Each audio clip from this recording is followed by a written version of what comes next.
রাজ্যের একাধিক জায়গায় খুন ও ধর্ষণের প্রতিবাদে আজ গোটা রাজ্যের পাশাপাশি বোলপুরে আদিবাসী সিঙ্গেল অভিযানের থানা ঘেরাও কর্মসূচি। রাজ্যের একাধিক জঘন্য অপরাধের ঘটনার প্রতিবাদে আজ রাজ্য জুড়ে থানার সামনে ঘেরাও কর্মসূচি পালন করল আদিবাসী সিঙ্গেল অভিযান।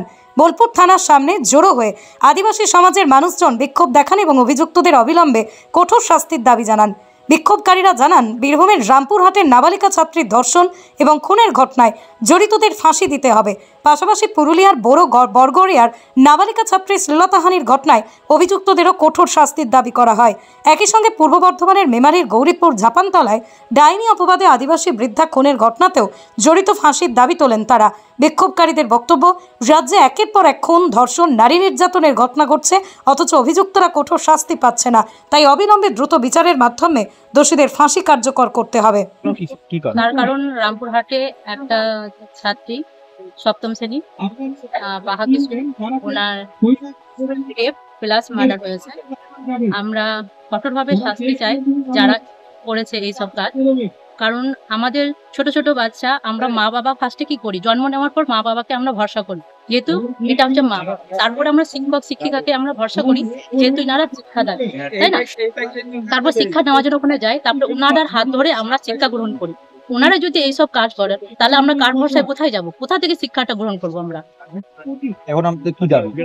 আমাদের দাবি যাতে এরকম পরবর্তীকালে না হয়, যাতে আমরা ঠিকঠাক ভাবে শিক্ষা গ্রহণ করতে পারি, রাস্তাঘাটে যেন চলতে পারি। এই জন্য আমাদের দাবি দাবা, যারা এইসব কাজ করেছে তাদের জন্য কঠোর শাস্তি হোক। তাই জন্য পুলিশ প্রশাসনের কাছে আমরা এসেছি, যাতে দায় দায়িত্ব ভালোভাবে আমাদের। কতক্ষণ চলবে এই বিক্ষোভ? যতক্ষণ পুলিশ প্রশাসন আমাদের কিছু না বলছে ততক্ষণ চলবে। আপনার নাম? আমার নাম আলোকি সর, আমি কাকুবিয়া গ্রামের বাসিন্দা।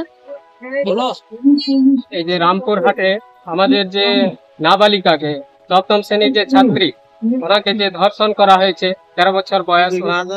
এবার এইভাবে যদি আমাদের ছাত্রছাত্রীরা এবং নারী সমাজরা যদি এইভাবে ধর্ষিত হন, খুন হন, তাহলে আমাদের সমাজে মেয়েদের শিক্ষা সংস্কৃতিটা কিভাবে বাড়িয়ে নিয়ে যাওয়া যাবে আগামী দিনে।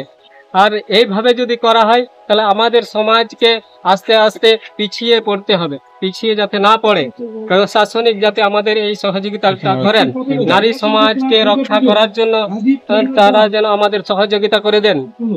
তার জন্য আজকে আমরা এই যে ধর্ষণ যে ঘটনাগুলো ঘটছে, এগুলো যেন পরবর্তীকালে না হয়। এবং ডাইনি যেমন আমাদের বিভিন্ন দিক থেকে বিভিন্ন জেলায় যেমন আমাদের হচ্ছে যে ডাইনি অপবাদে খুন, এগুলো যেন না হয়, এগুলো যেন বন্ধ হয়। এগুলো থেকে আমরা প্রতিবাদ জানাই। এখন কি দাবি? আপনাদের দাবি কি দাবি? যারা এই অন্যায় কাজ করেছে, যারা ধর্ষণের সঙ্গে যুক্ত আছেন, তাদের যেন মানে শাস্তি কঠোর থেকে কঠোরতম শাস্তি হয়।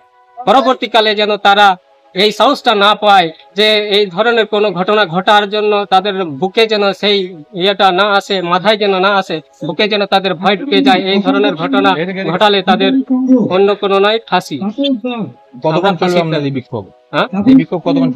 আমাদের দাবি দেওয়ার কথা যদি ওনারা মেনে নেন, প্রশাসনিক দপ্তর যদি মেনে নেন, তাহলে আমাদের এই দাবি দেওয়ার যে আন্দোলনটা চলছে, এটা আমরা নিশ্চিত করব। কি নাম? আমার নাম সুখেন মার্ডি, আদিবাসী সিঙ্গেল অভিযান, বীরভূম জেলাতে ছিলেন। মিলন লজ এন্ড ব্যাংকোয়েট হল, নদিয়া জেলার চাকদায় এই প্রথম অত্যাধুনিক স্বাদে সুসজ্জিত ও শীততাপ নিয়ন্ত্রিত মিলন লজ এন্ড ব্যাংকোয়েট হল। আপনার যে কোনো মাঙ্গলিক অনুষ্ঠানের জন্য আজই যোগাযোগ করুন। মিলন লজ এন্ড ব্যাংকোয়েট হল, রঞ্জনপল্লী, চাকদাহ, নদিয়া। রিলায়েন্স ট্রেন্ডসের ঠিক ওপরে মিলন লজ এন্ড ব্যাংকোয়েট হল। আমাদের যোগাযোগ number 7001262902। Milan lodge and banquet হল।